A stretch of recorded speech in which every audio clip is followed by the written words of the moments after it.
Cuenta Libros Factory presenta el audiolibro Ivanhoe, escrito por Walter Scott. Capítulo 4.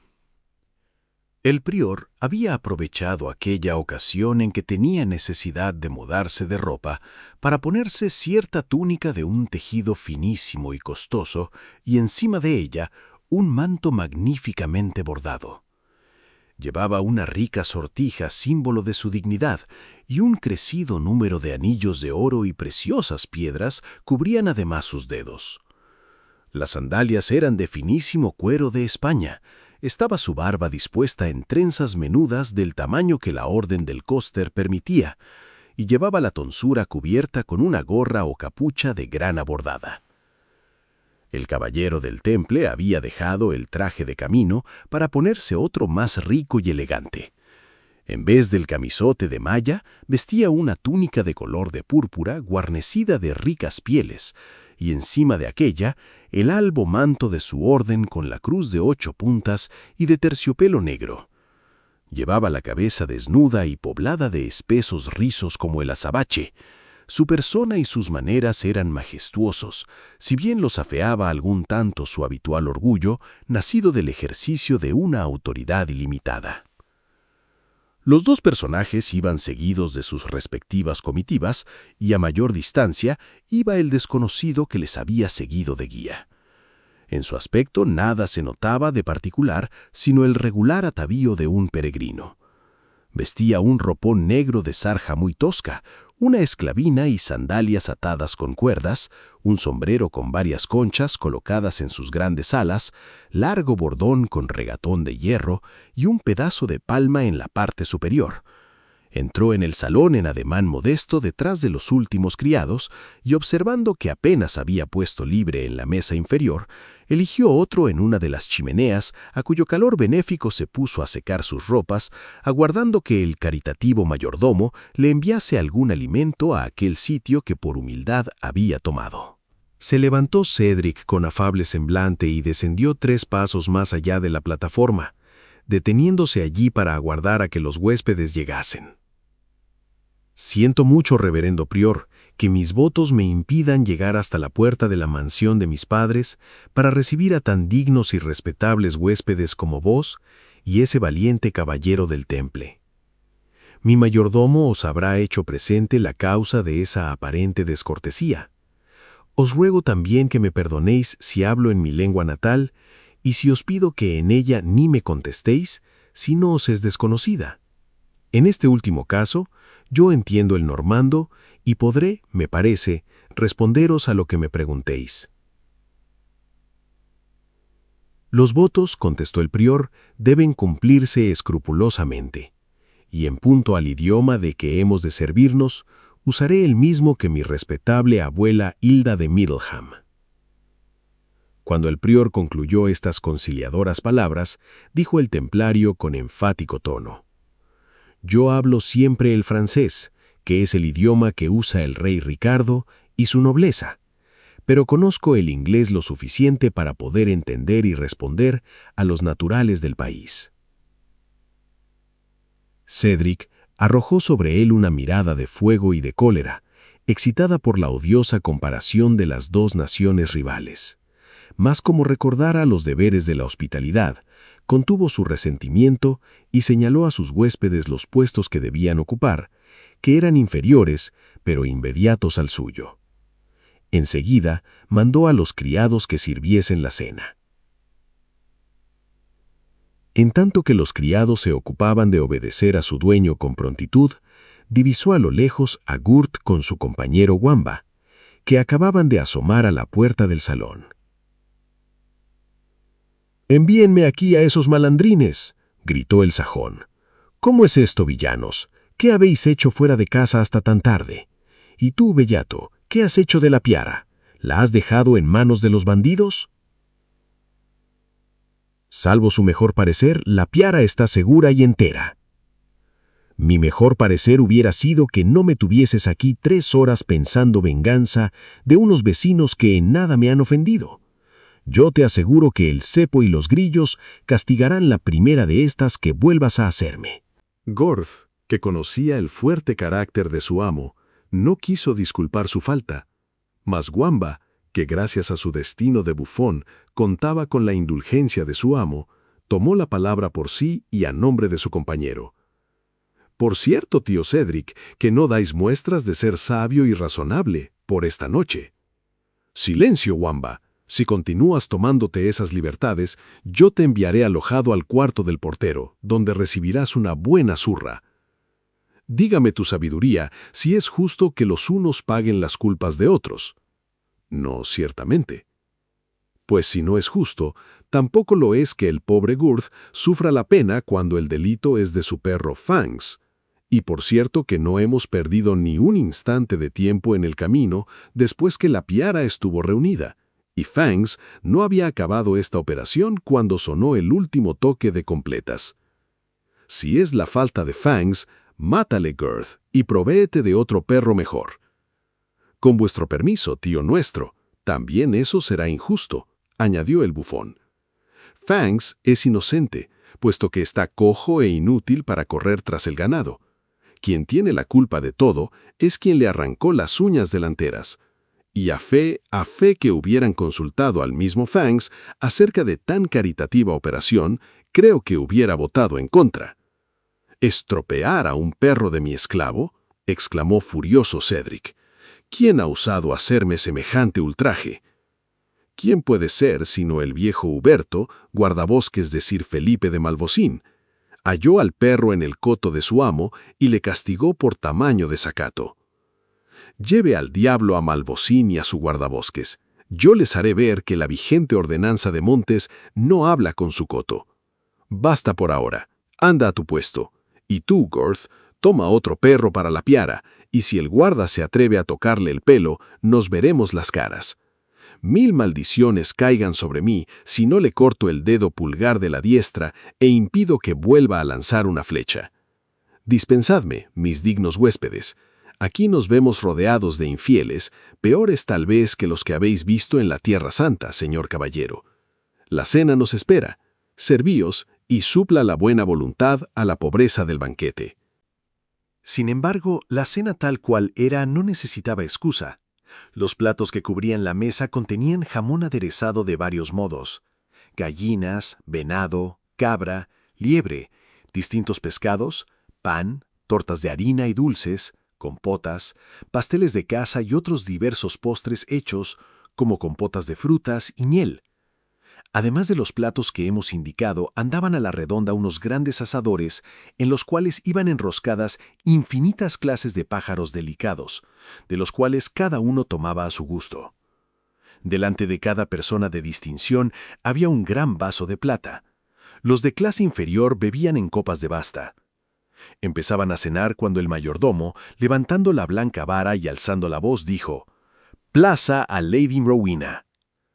Enseguida se abrió una puerta lateral y penetró en el salón Lady Rowena, acompañada de 4 camareras. A pesar de que recibió gran disgusto con la aparición de su pupila ante aquellos extranjeros, Cedric se adelantó a recibirla y la acompañó con toda ceremonia y cortesía al asiento destinado a la dueña de la casa, que era el sillón colocado a la derecha del de Cedric.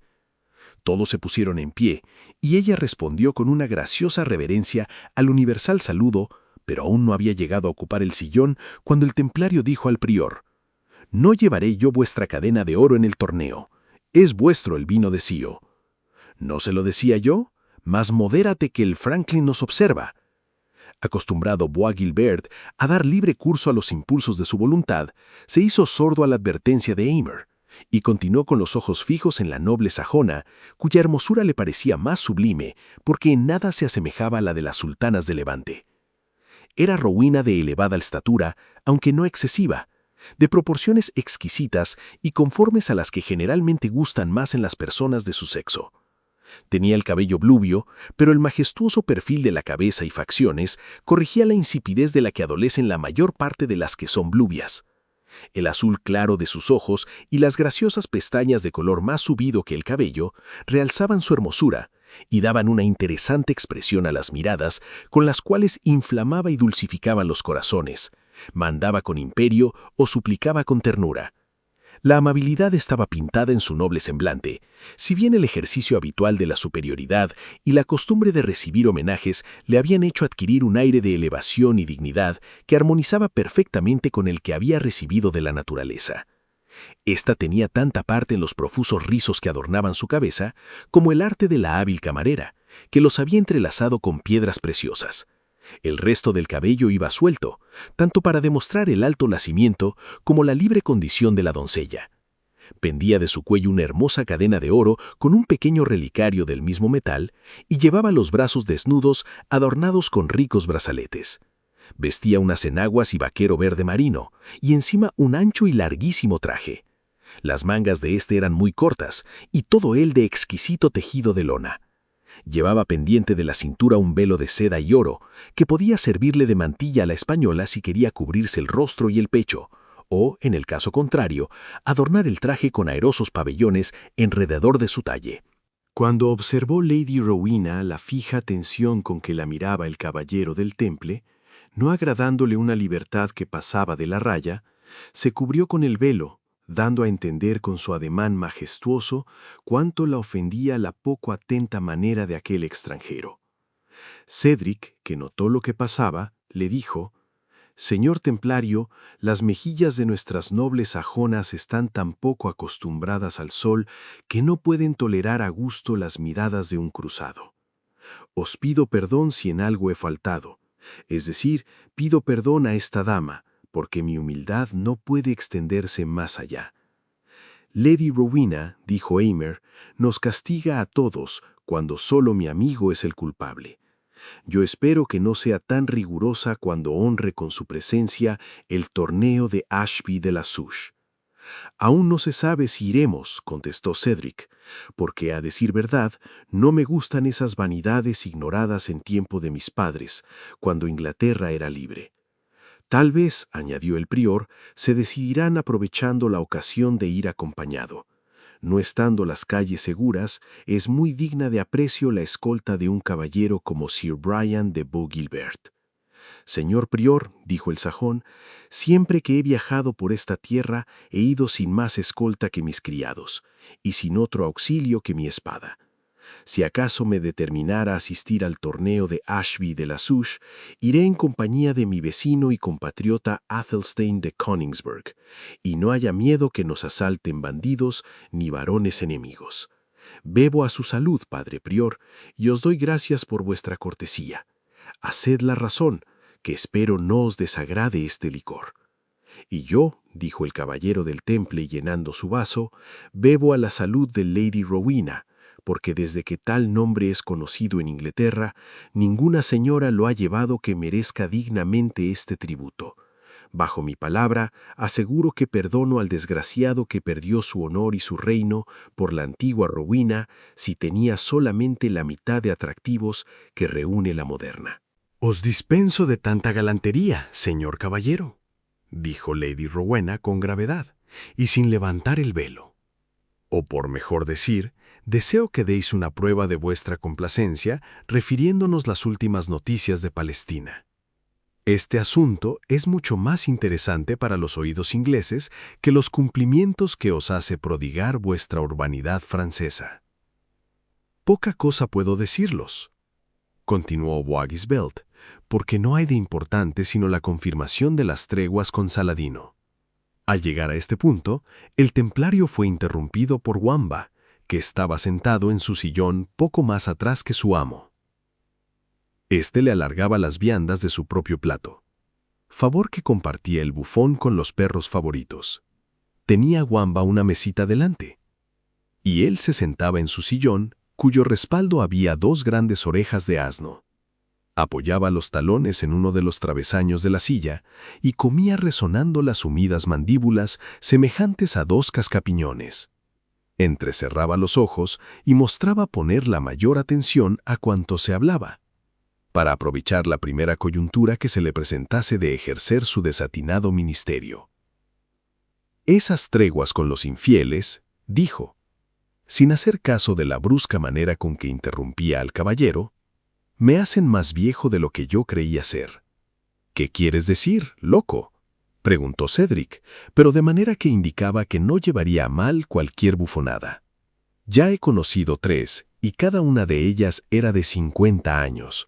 Por consiguiente, si mi cálculo no falla, tengo a la hora presente 150 años, largos de tallo. Y yo os juro, dijo el templario, reconociendo en Wamba a su amigo del bosque, que no haréis los huesos viejos ni moriréis en vuestra cama si dirigís a todos los viajeros extraviados del mismo modo que al prior y a mí. ¿Cómo es eso, miserable?, exclamó Cedric. ¿Engañar a los viajeros que preguntan por el camino? Azotes has de llevar, porque eso es un rasgo de bellaco, no de loco. Por Dios, tío nuestro, permitidme que la locura ampare en este momento a la bellaquería. Yo solo he padecido una inocente equivocación tomando mi mano derecha por mi izquierda. Y si esto es extraño, más lo es sin comparación que 2 cuerdos tomen por guía a un loco. A este punto llegaba la conversación, que fue interrumpida por uno de los pajes de portería. Este anunció que se hallaba a la puerta un extranjero que pedía hospitalidad. «Hacedlo entrar», dijo Cedric, sin reparar en quién sea. En una noche tan horrible como esta, hasta las fieras buscan la protección del hombre, su mortal enemigo. Antes de morir víctimas de los desencadenados elementos. Oswaldo, cuidad de que nada falte. El mayordomo salió del salón para obedecer las órdenes de su amo. Gracias por escuchar este audiolibro. Recuerda suscribirte y regalarnos un like para llegar a más personas. Cuenta Libros Factory, donde un audiolibro siempre es un buen compañero. Hasta la próxima.